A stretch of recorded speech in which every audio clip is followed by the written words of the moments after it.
G'day everyone and welcome to another episode of Imagi-Nation Labs. My name is Blake and I'm joining you from Dharawal country, beautiful Dharawal country, and I'd love to pay my respects to the Dharawal people and the Dharawal elders, past, present and emerging. Dharawal country is a piece of land that sort of stretches from a place that a lot of people call Sydney down past a place that we call, a lot of people call Wollongong these days, and then out to a beautiful piece of land called Campbelltown. I've had the pleasure and privilege of growing up on Dharawal country my whole life. My family line comes from the Irish people, so I'm a visitor on Dharawal country, and I'm so grateful to be here and to be able to spend every day on Dharawal land. We have a beautiful national park that I can see out of my window, and I just linked up with one of the guests, or actually my co-host today.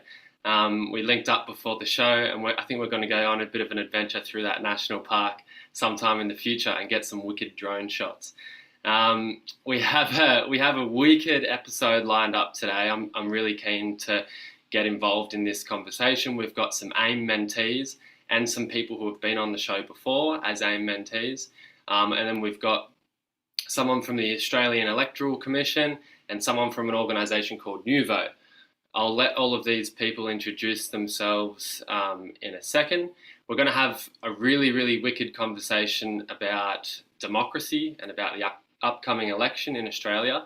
If you're tuning in from overseas, from anywhere else in the world, or if you're in Australia and you don't know what I'm talking about, in a couple of months' time, I actually don't really know the exact date, we're having an election, a national election, so we're going to have a bit of a conversation about what that means. What does it mean to vote?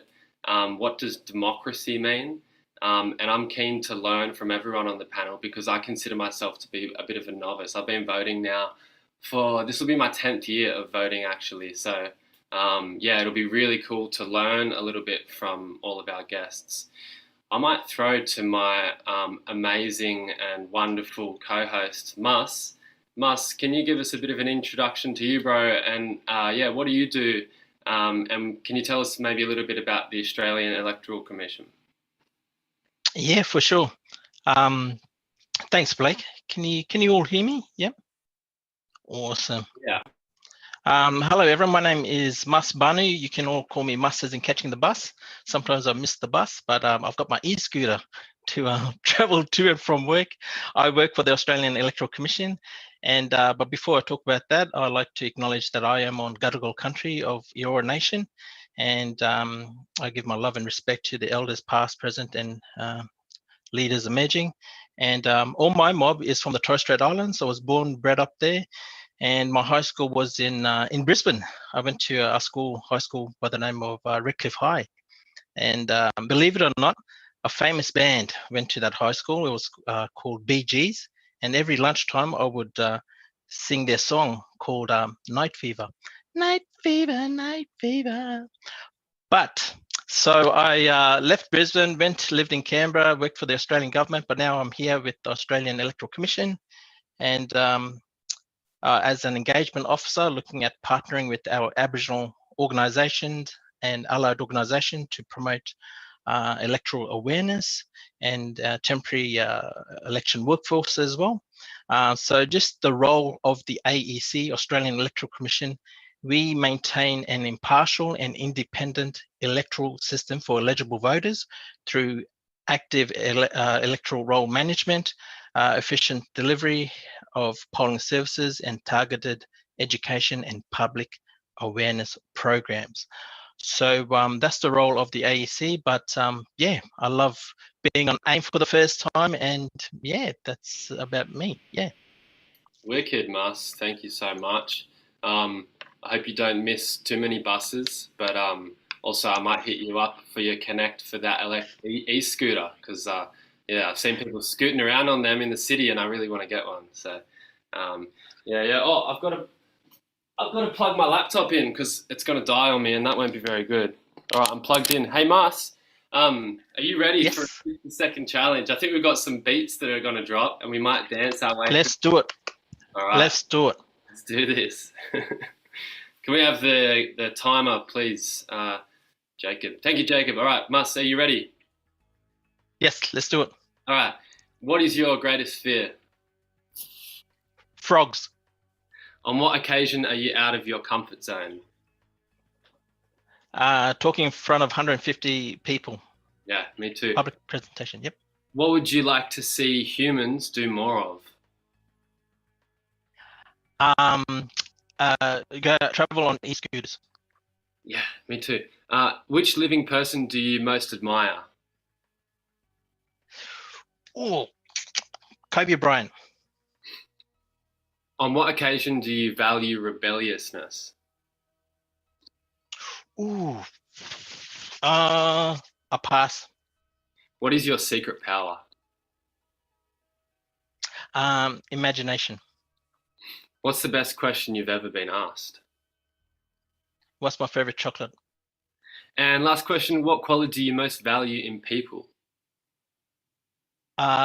Respect. Respect, yeah, respect. Thanks, Mus. Well done. Hey, everyone that's watching, can you give Mus a round of applause and we'll receive that round of applause in good vibes through the airways. All right, and also, yeah, we're getting so many good vibes right now. Also, if you've got questions that you want to throw to the panel today, again, like we're going to be talking about democracy and voting and elections and all of that sort of stuff, like politics. So if you have questions about any of that, throw them in the chat line. And I hope that maybe there's going to be a secret team of magical people who are going to filter those questions through to us, and then we can incorporate them into the conversation and we can give it a good crack. We've got 3 other amazing people joining us on the panel today. So I'm going to throw to them to introduce themselves. So maybe we can start with you, Dion. Can you give us a little bit of an introduction to you, what you do, and then I'd love for you to tell me that if you could be any fruit or vegetable, which fruit or vegetable would you be? And I won't ask anyone to do anything that I won't do myself. So if I could be any fruit or vegetable, I think I would be a broccoli because I feel like broccoli has like really nice hair. So, and I'd love to have broccoli hair. Over to you, Dion. Yeah, I could do with some of that broccoli hair myself. So I'm calling you today from Turrbal and Yagara country, which is otherwise known as Brisbane. And I've been involved with Aime for like the last 5 years as a mentor and a guest. And I absolutely love the work that Aime does. In my professional life, I'm actually a qualified lawyer and I run my own firm. I'm an adjunct associate lecturer at the University of Queensland, which means that I occasionally teach a bit of political science. And I'm also the CEO and founder of New Vote, which is an educational and research charity. And we did a lot of work in trying to create a digital app where students could raise issues and vote on issues and get feedback directly from their leaders and get updates and so on. So, to give myself a different answer, that's really hard when you're put on the spot, you know, like it's an important question, vegetable or fruit, and then which type. I'm just going to go with my favorite because, you know, I could eat myself and if I got really hungry, I'm going to say mango. Yum. Who doesn't love mangoes? I don't trust people who don't like mangoes. Jackson. Yeah. Thanks, Dion. Hey, Helena, I'll pass to you now. Can you tell us a little bit about yourself? Where you're calling in from today, and if you could be any fruit or vegetable, which one would you be and why? Hi, my name's Helena. I am currently on Darawal country in school.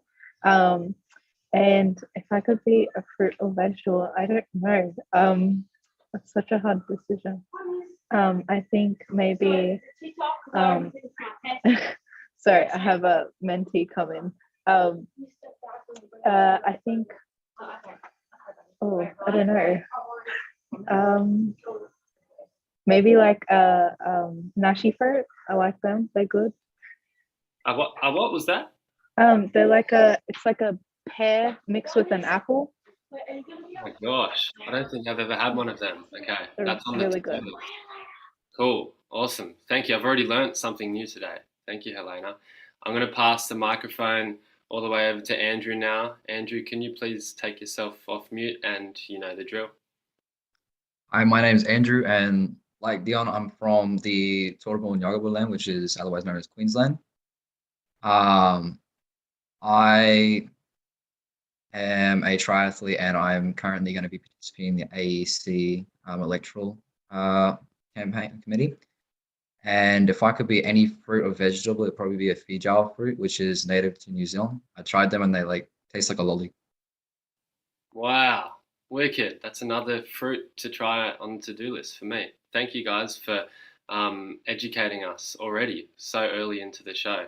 Really keen to have this discussion today, and especially keen to learn from you, Helena and Andrew. I think you'll both be voting for the first time this year.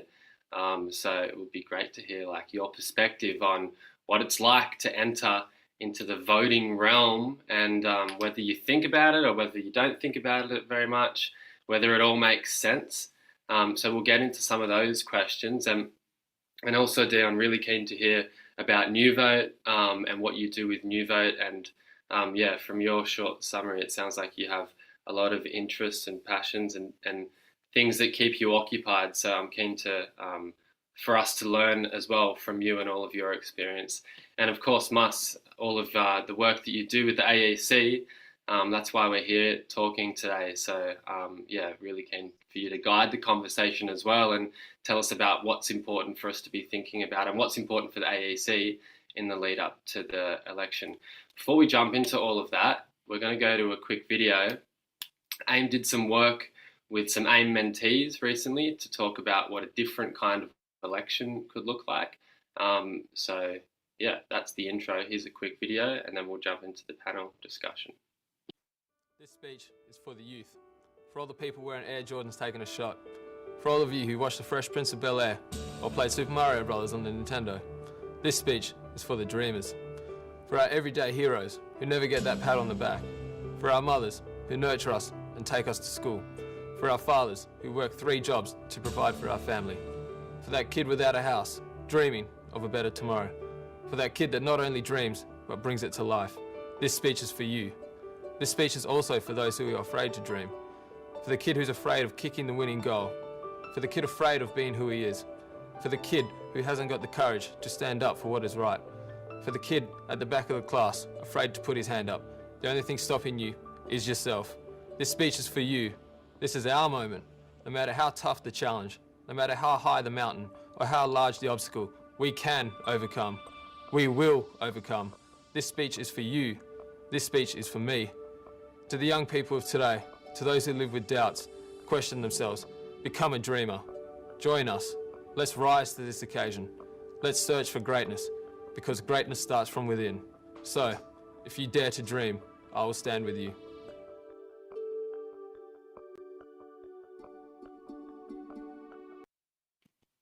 Wicked, cool. That little speech talks, well, that big speech actually talks about yeah, dreaming and voting and being someone who maybe sort of is sitting on the margins, which is a lot of the people that we work with at Aime are people who society more broadly has in one way or another pushed to the margins. And I'd really love to sort of open up a discussion about why young people and sort of why people who might feel like that they're on the margins, whether they should care about politics or why they should care about politics in general or voting. So Mus, I don't know if you have any perspective on that.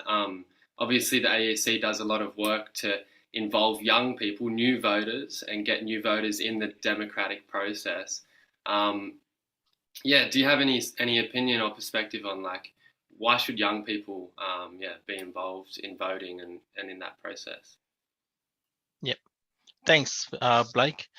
There's a motto we go by. It's called, not sure if you can see my hat, our vote, our future.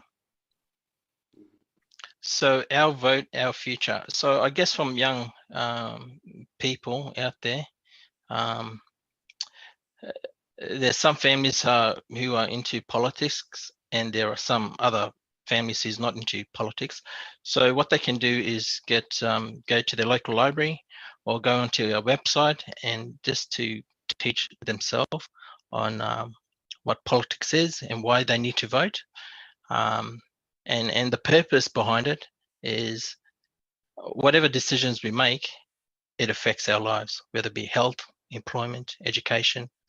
But being organized as a collective to vote as a collective, there's power in that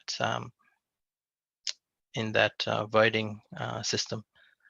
But that's my my take on it. Yeah, awesome. Thanks, Mas. And hey, Dion, can you tell us a little bit more about what the goals of New Vote are? And maybe I understand that it's like a little bit of a tech platform, which I think young people are a little bit better at, a little bit more natural at operating tech platforms than older people. So I don't know if New Vote is something that is more targeted towards young people or not, but it would be wonderful to hear if New Vote has any sort of approach to involving young people in politics and in voting and democracy. Yeah, thanks for that. Okay, so just to go back on the last question just a little bit about disillusionment. I think it's very easy to be disillusioned. It's probably harder to try and make a difference, right? And I think, the audience here has, it's a largely Indigenous audience. And I think for politics in particular, it's easy to be very cynical because the history of the Australian government and the Indigenous people has not been great. We're not going to go there, but we all know what we're talking about. So I would suggest to those people, look at the history of Indigenous rights and Indigenous pioneers into the political system. It was only in the 1960s that Indigenous people were counted on the census and able to start voting. And we have now Indigenous members of Parliament, which 50 years ago would have been basically unheard of, completely unheard of. So I think you do need to start with the fact that the world's not fair, but we need to live in it and make it better. And to look at your elders and the people that have come before you, and who have actually, they have an inspiring story for how change happens in this country. And it happens both, people can fall within a few different categories, right? You can be a great citizen and simply be informed, have good discussions with other people, you can vote, and that's the extent of your political involvement. Or you could be an activist. You could go on the front line and say, no, we will not accept this anymore. That's a very valid role. You could be a change agent. So that means getting involved with non-for-profit organizations and social movements. And there's a lot of examples out there. I'll just name the Lock the Gate, for example, and the Campaign for Indy, where communities got together and organized and made political change. And then lastly, you could also be a reformer yourself. So that means getting into political systems and making a change, and ultimately perhaps being a member of Parliament yourself. Now that is just just a taste really of all of the things that you can do. And I know I'm probably going to come back to this point, but I'm going to say voting is just the bare minimum. It's the starting point. It's a given. If you want to have a say in this world, you're lucky enough to be, in Australia, in a democratic country, you need to make your voice heard by having the vote. That's your bare minimum. All right. So to answer your question about New Vote, well, we're educational and we're research based. So we actually created this app and we employed it at two universities in Queensland, at the University of Queensland and Queensland University of Technology. And we worked with the student vice presidents there for student rights. And we put issues on that app and then we posted on Facebook and so on to try and get students to create accounts and then to vote on which solution they wanted for those issues.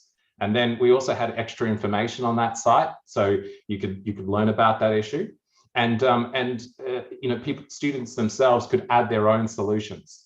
So it was crowdsourcing ideas from students and listening to them directly, which is a type of democracy we call direct democracy. Okay, and it's a bit different to what we're talking about when we're talking about elections and the Australian election that's coming up, the federal election, because that's an example of representative democracy, where you vote for somebody to represent your views. So I was working a bit more closely on the direct democracy side of things. And we've sort of wrapped up that research project with the universities. We've got great feedback, and we have plans, to expand in the future. But at the moment, New Vote is concentrating on really teaching and inspiring people about the various types of democracy that are out there and democratic innovation in general. Back to you. Awesome. Thank you, Dion. I really want to bring Helena and Andrew into the conversation now.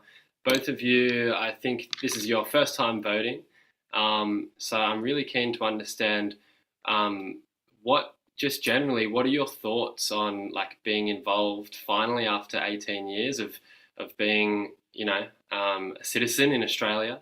You now get a say in politics, and I know for I was 18 not so long ago, and when you're young, and I guess when you're at any age, different people have different levels of involvement and interest in politics. So I'm keen to understand, maybe one from your perspective, how keen are you to get involved in the voting process?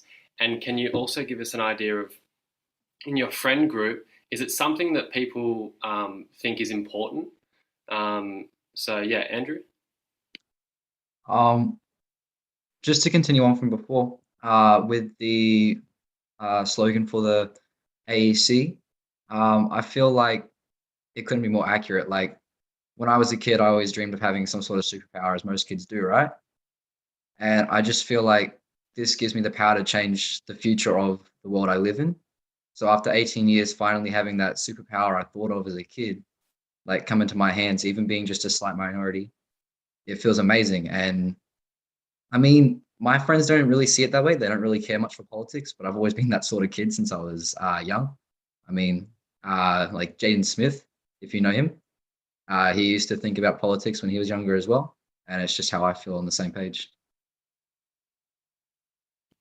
Yeah. Awesome. Legend. Andrew, thank you. And Helena, what about you? I think I grew up with a mother that kind of pushed for education. She always explained to me that education is the one thing that no one can take away from you.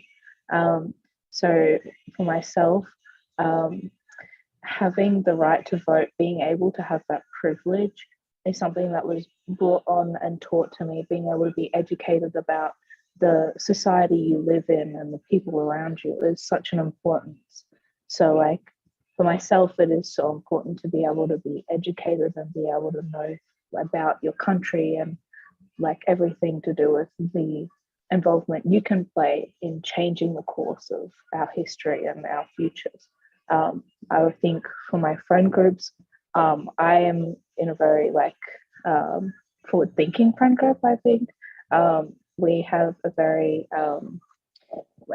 we all see the benefits of voting, but I think it's hard sometimes because you'll talk to kids in schools and things like that, and because we aren't taught as much about our histories as we are about other countries, we don't really understand the full depth of voting that it can play. And I think that education in schools is such an important thing that we need to push for, about how to vote and why we vote and the importance of your voice. So yeah.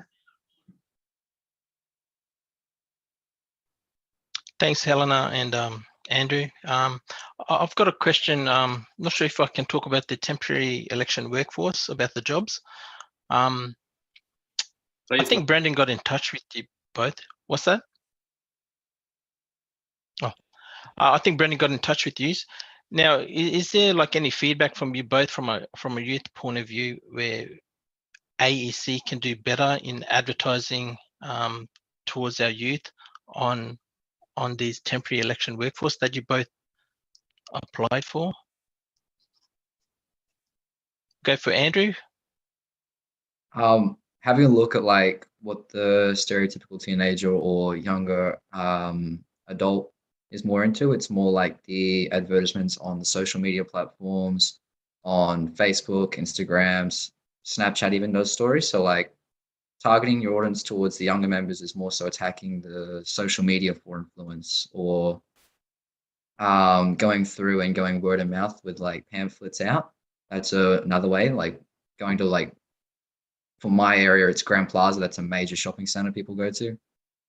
Standing there and just handing out flyers, getting volunteers, or getting the members from the actual workforce to come out and hand out the flyers and stuff like that. So yeah, that'd be my thing. Other than that, it was pretty easy to get through and I loved it.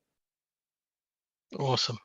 Awesome. Thanks, Andrew. And Helena, was there any hiccups from your process when you tried to, in regards to advertising and then actually doing the online recruitment?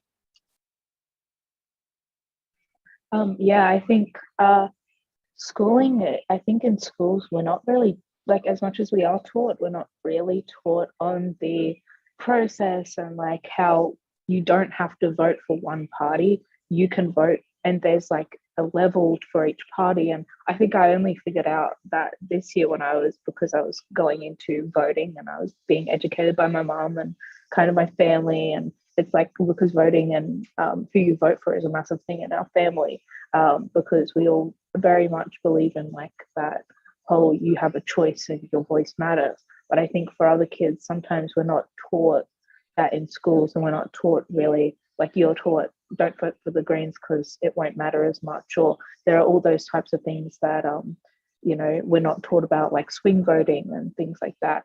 But I think for like the advertisement, 100% with the in shopping centers or areas that are youth dominated, that's an amazing point. Thank you. Yeah, I think that's definitely a great way to go. In schools, even going into schools and having like chats with each age group and kind of bringing it so that they're excited to vote and something that it's, a joy to do. But yeah, and for the online application, I found it very easy. There were a few things that I was going through and I was like, oh, Mum, what do I do with this? And it was just like some areas, because it is for everyone, the application, it's not like youth or adult dominated. It's just like for everyone. So you kind of go through and you can see that it's meant for everyone. So I think for like myself, when I was going through it, I'd never done anything like that before. So I'd gone through and I'm like, oh, I don't know what to do here. I'll just guess it. I'll wing it. It'll be fine. But yeah. Oh, that's awesome. Thank you both. Blake, are you there? Yeah, I'm here. Yeah, thank you. Back to you, brother. Thanks, Mus, and thanks, Helena and Andrew. And Mus, I think maybe towards the end of the show, it'll be really cool to hear about some of the goals of the AEC in terms of recruiting for the polling booths for the election coming up. And it's so cool to have two people on the call who have just stepped into some of those positions as well. So we've had a question that's come through from the chat line. So if you are watching on YouTube, remember to punch your questions in, because the magical people behind the scenes are sending us those questions through. So this question says, I'd love to ask the panel, what advice would you give young people who are feeling disillusioned by politics and feel their vote doesn't make a difference? Dion, I'd love to bring you in on that question. What do you think? Well, I think in my first response, I did talk a little bit about people feeling disillusioned with the political system and how really there's quite a few different ways that you can play a role. But specifically on voting, if everybody felt that way and didn't vote, then it's only it's people that care, that show up and vote, that actually get to make the decision. Like I can appreciate, I am and you are one of 20 million Australians, and so your vote seems insignificant. But if everybody thought that way, then we'd get crazy elections where people get voted in that aren't the right people that represent us. So I think it's a case of everybody has to appreciate that en masse, in collective, we can make a big difference. And I would actually speak about young people in particular, because young people often don't enroll to vote. And it's compulsory to vote, but there's a bit of a grey area there in getting them onto the electoral roll in the first place. And so what happens is you get this a large part of the young demographic that aren't voting. And if that young people were to actually get together and vote en masse, one direction or the other, they could sway an election. Because if you look at most national elections, you'll find that they are pretty finely tuned at the end of the day. Most elections don't win with massive majorities either way. They're quite in the middle. In fact, this election coming up is looking like it might be what they call a hung parliament, which means that no one party might get a full majority themselves. And so in these kind of situations, every vote really does count. And Mas could probably give you examples. Every election, there will be seats that will come down to a couple of dozen votes. Every single election, even though there's 20 million people in Australia, some seats will be decided by as little as a couple of dozen votes. And if it's a close election, that means every single vote really does matter. So although I don't think voting is the be all and end all, and it's going to solve all of our problems, it's certainly not. It's, like I say, the bare minimum that if you're an Australian citizen, that you should at least start with considering and making a vote. Yeah, awesome. Thank you, Dan. And I will bring you in there, Mus. Like Dion just mentioned, how important it is because we might have that hung parliament. I'm just wondering whether you have any stats or any figures on how many people out of the general population are enrolled to vote, and how much of a difference it makes for people to enrol. So that because if we do have a hung parliament, it means that if some more people are involved and have their say, then it might swing it one way or the other. So, yeah. Yeah, definitely. Thanks, Blake. Like I think the tally at the moment is 17 million people who are eligible to vote. So if there's a hung parliament that does happen, which I think there may not, but just in case it does, then not sure what happens in that situation, Dion. Not quite sure. Well, in that situation, the party with the largest number of seats will usually be in a situation to talk to the other parties or the independents and try and build their majority up. So, let's just say, for example, there's 150 seats in the parliament, and 74 and 74 or 73 sort of thing goes to each of the major parties, and there's a couple of independents in the middle there. Then each of those major parties will be talking to those independents and saying, hey, we should be the government. And the independents will actually come back and say, well, we want you to do these things in order for us to give you the ability to form government.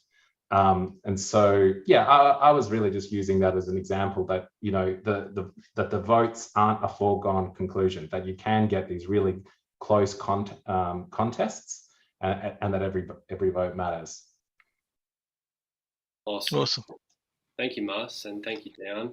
And Dan, we've had a question come in from a person that I think you might know, Tom Wensley, in the chat line. Tom says, what type of democracy do we have in Australia? That question, I'm out of my depth to answer that. So, Dion, I feel like you might have some good education for us on that. Sure. Well, Australia is a representative democracy. So when you go to vote, Helena and Andrew, for the first time, and all you out there that are listening, you're going to get two pieces of paper. And they're going to be coloured bits of paper. One's green and one's white. Tell me if I'm wrong, Mas. And so on the green ballot paper, you'll be voting for the House of Representatives, which is the members that represent each of the physical locations. So sort of like Brisbane's a big city, so there's a bunch of electorates there. And in the country, you might get really large electorates because there's smaller populations. And The thing is, when you vote, you don't actually vote for the Prime Minister, even though you'll see it in the media and the news, it's all about the Prime Minister. But in fact, you just vote for your local member, and it's the party that gets the most local members that choose who the Prime Minister is.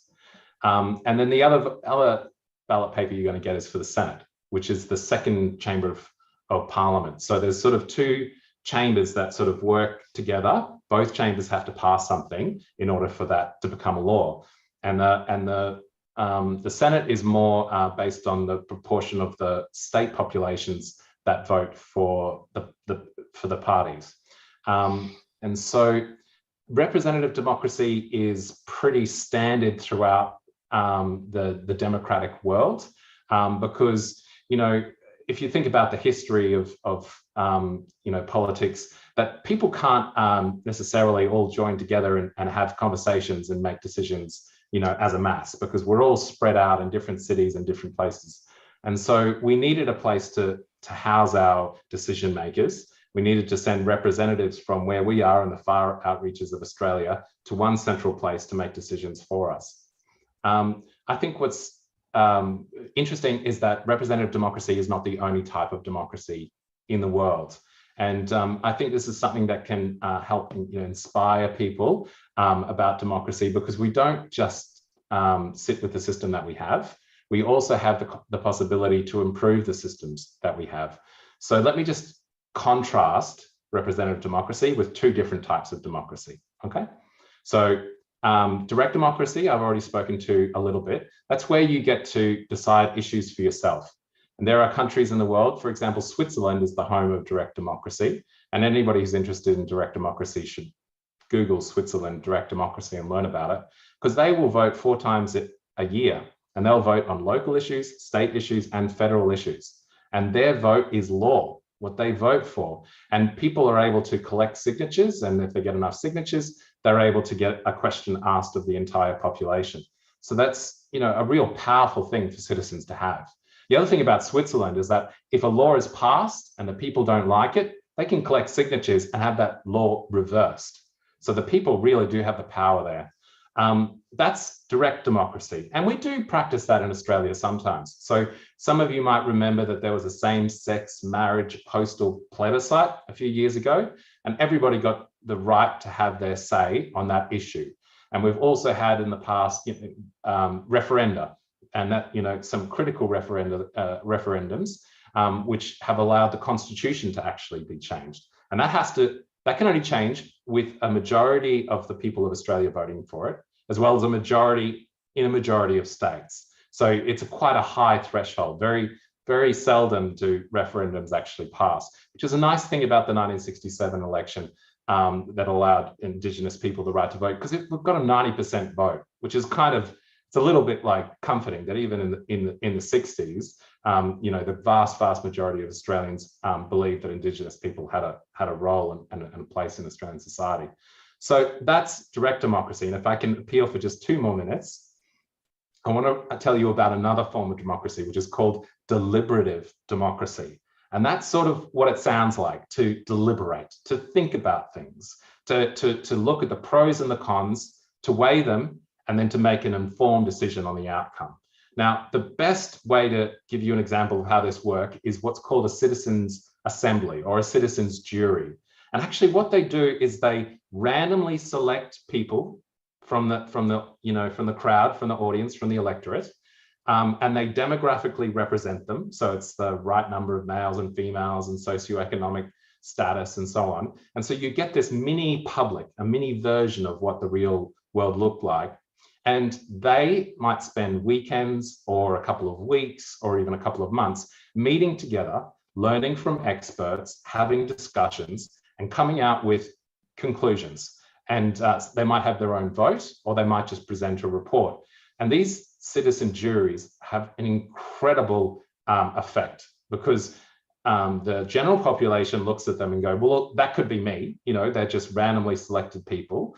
There's no sort of special interests or money being brought about. It's just random everyday people being involved. And they've gone through a process of educating themselves as well.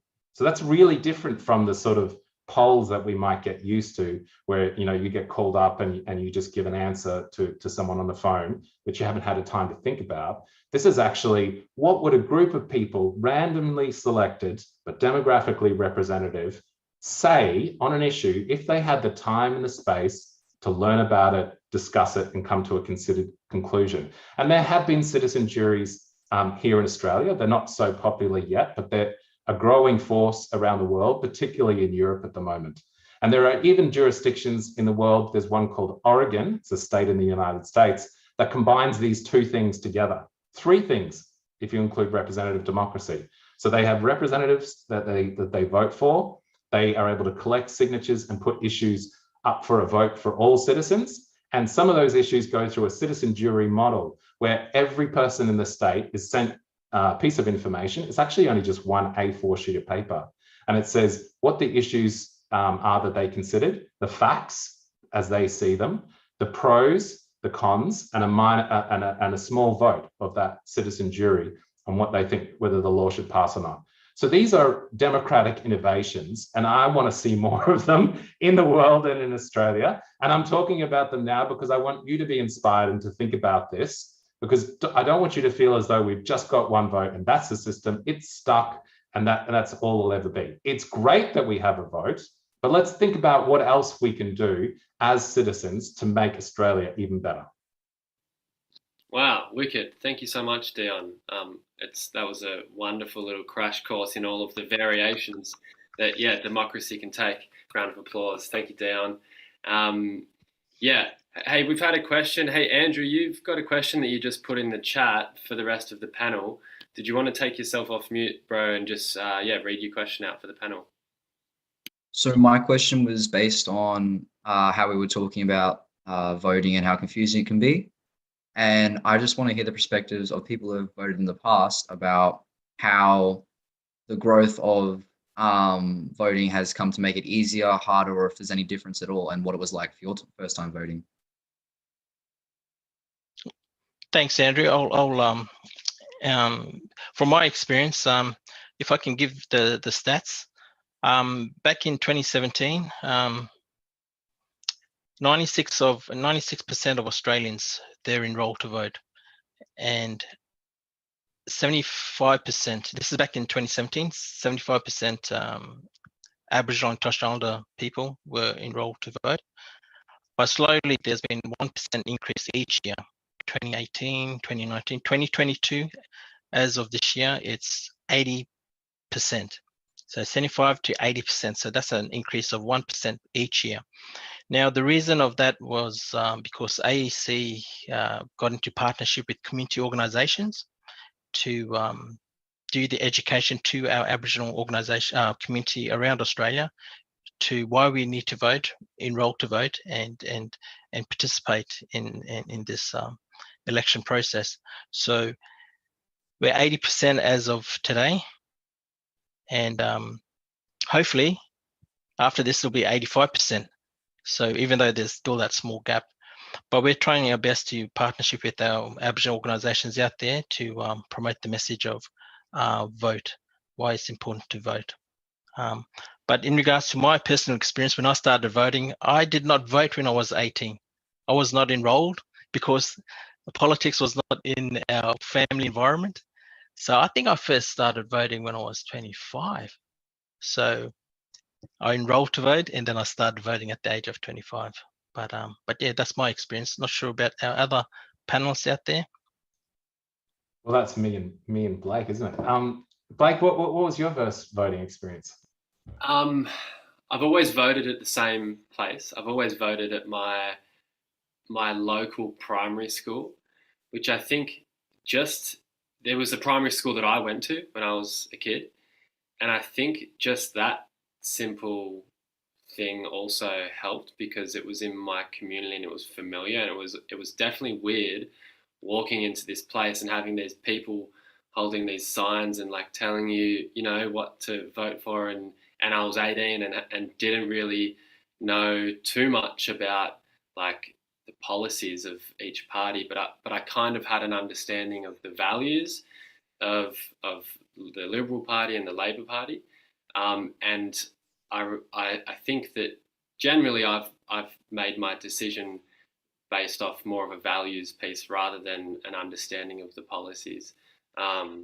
So yeah, but I remember being young and going in and getting a sausage sizzle, I think, and trying to fight off all of the people with the posters. So yeah, and it's pretty much the same these days, I think. What about you, Dion? Yeah, the very first time I voted was probably in an old church near where I lived. And I definitely noticed that these days there's a lot more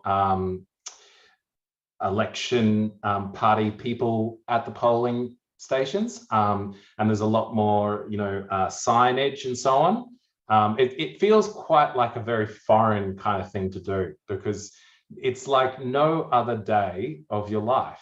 All of a sudden you're standing with your neighbors and your everyday people, and you're being spruiked to with people trying to throw pamphlets in your face, and there's all these names and faces around and political party slogans, and it can be intimidating, and I don't think, to be honest, that it's a very educational experience. I would suggest anybody who's voting for the first time to probably make your mind up before you actually get to the polling booth, or at least make it up 95%, let's say, and allow for the, being open-minded, and allow for the experience of the moment to change you. I have a couple of tips that I would like to suggest, but before I do, I wanted to ask Andrew and Helena. I'm not asking you who are you voting for. I just want to know, how are you voting? What are you taking into account in your process? How are you making the decision? And let's just start with Helena first. I think for myself, I'm not really sure. I'm a little bit up in the air at the moment, because I have tried to do research on parties and who to vote for, and very much so, like, there's not a lot of direct information on where you can find like the information of who is best to vote for you. And I find it so hard to just kind of search through all of that information and try and figure out what is factual and what is them just trying to put up in front of you for you to vote for them and things like that. So I think that's one of the things that I'm looking for, is just trying to find information on who to vote for and what's the best way to find that information. So yeah. Fantastic response, and that's really common for young people to really. How do you find the truth? Here that I'm trying to get to, Andrew. Well, for me personally, when I was thinking about who I wanted to vote for, I'd weigh up my personal beliefs and what I wanted from the society of the future towards what they were advertising. But I also had a friend who is a councillor in a neighbouring area. I won't disclose who, but they do help me out a lot in terms of trying to wrap my head around everything, and they're a very big help to me. But yeah, mostly looking towards what I believe in and what I want out of them and what they're offering us. Yeah, fantastic, Andrew. I think that's really the key to it. I'm going to give you a couple of tips for young people voting for the first time. Where do I start? What do I do? Okay. So first of all, remember, you're voting for your local member. So investigate their websites, have a look at what their policies are, just get a feel for their vibe. Secondly, because of the flow on, when you vote for your local member, it actually elects a prime minister. Have a look at those two people, and it is unfortunately two white males that you'll have to make a choice between. And so that's going to be a factor as well. Take into account their history, their skills, their personality, and so on. And have a look at their websites as well. And Helena, you said you already did this. You already had a look. And you'll find that they're kind of similar in many ways, and they try to say all the nice things.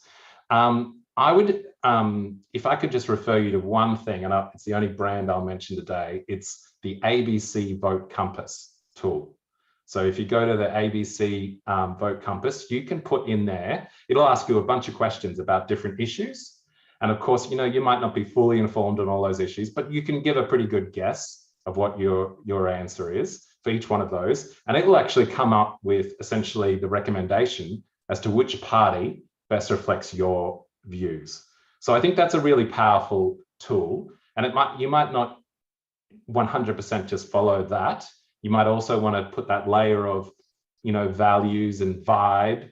Also, I'd recommend talking to people in your community, talking to your parents, your friends, neighbors, old and young, to get that lived experience of people, because they can give that context to the parties that the parties don't necessarily give you themselves.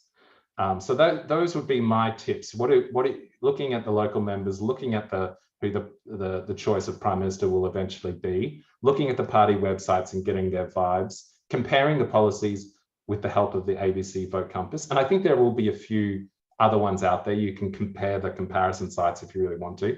And talking with people in your community, like Andrew did with his councillor friend who he trusts and who's able to give more character to the decision that you're going to make. It's a big decision. So there's a lot to consider, and it's actually really unrealistically large amount of things to consider in one vote, but that's the system that we use, and we need to take advantage of it. Yeah, totally. And thankful for this conversation as well, because there is so much information that we need to try and summarize to be able to make our decisions. But I think just having this conversation and hearing from you, Helena, and Andrew, and Dion and Mus, it's given me, for one, a little bit of direction as to what I can do as an individual person, and what's important for us to do as voters. We're about to wrap up, but I want to throw to you, Mus. I know that you have some priorities at the AEC in terms of employment for the election coming up, and particularly in terms of getting Indigenous, Aboriginal and Torres Strait Islander people employed into those job positions at the polling booth. So you want to talk a little bit about that, and then I think we'll wrap up the show. No worries. Thanks, Blake. So AEC, we've got a minimum target of 3% out of the 100,000 jobs. So there's 100,000 jobs, 3% minimum that we need to fill. And so we need to, there's the website of, if those who are interested to apply for these temporary election jobs. So it's paid between $20 to $50 an hour. So that's roughly works out to be $300, $500 per day. The jobs ranges from being at the polling center, doing the ballot papers, or cleaning, because it's being COVID safety as well. So there'll be cleaners out there as well. The link is aec.gov.au/employment. And so they're the jobs that we like to see more of our Aboriginal youths, people in the community, to apply for these jobs, because it's good to see our local Aboriginal faces at these polling centres. And lastly, for those who'd like to know where these polling places are, you can head to aec.gov.au/where, as in WHERE, and it'll show you, you enter your postcode and it'll show you where the local polling centres will be in your area. And I think that's about it. Yeah. So, but I've got a question to Helena and Andrew. If when you guys both applied for the temporary election workforce, was the process okay from your point of view? Start with Andrew first, and then Helena. Yeah, it was pretty straightforward and pretty easy. Everything was labeled out, big bold writing for people that have low vision, and it wasn't too dependent on colors. So if you had colorblind or have struggle seeing colors, it's pretty easy to access.